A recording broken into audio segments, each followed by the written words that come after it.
ওয়াইজা কুরিয়াল কুরআন ফাস্তামিউ লাহু ওয়া আনসিতু, যে সময় কোরআন তিলাওয়াত হইব দিলর খান্দি হুনো আর চুপ থাকো। আমি মোবাইল বাজাইয়ের খানো চুপ আছি, আমি পেশাব করিয়া লেট্রিন করিয়া, তো আমি চুপ নাই, আমি নমাজও আছি, তে তুমি কি কারণে মাকিত ফরিয়ে তারা ডিস্টার্ব দেও? আর দিলর খান দিয়ে হে হুনতো খান থাকি হে হয়তো পেশাব পায়খানাত গেছে, আনা নমাজও লাগছে, তোমার এখানে কিরা শুনবো?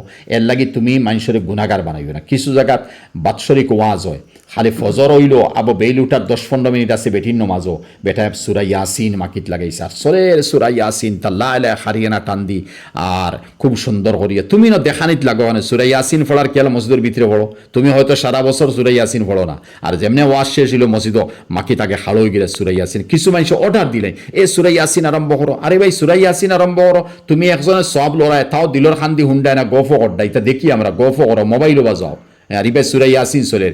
তুমি যদি ওনার সামনে উপস্থিত থাকিয়া কোরআনের ইজ্জত দেও না, তে যে বেটি পেশাব পায়খানাত আছে, নমাজও আছে, তিলাওয়াতও আছে বা গুমও আছে, হিগে কোরআনের কিতা ইজ্জত দিব? এলাই গুনাহগার সারা বনিয়ার।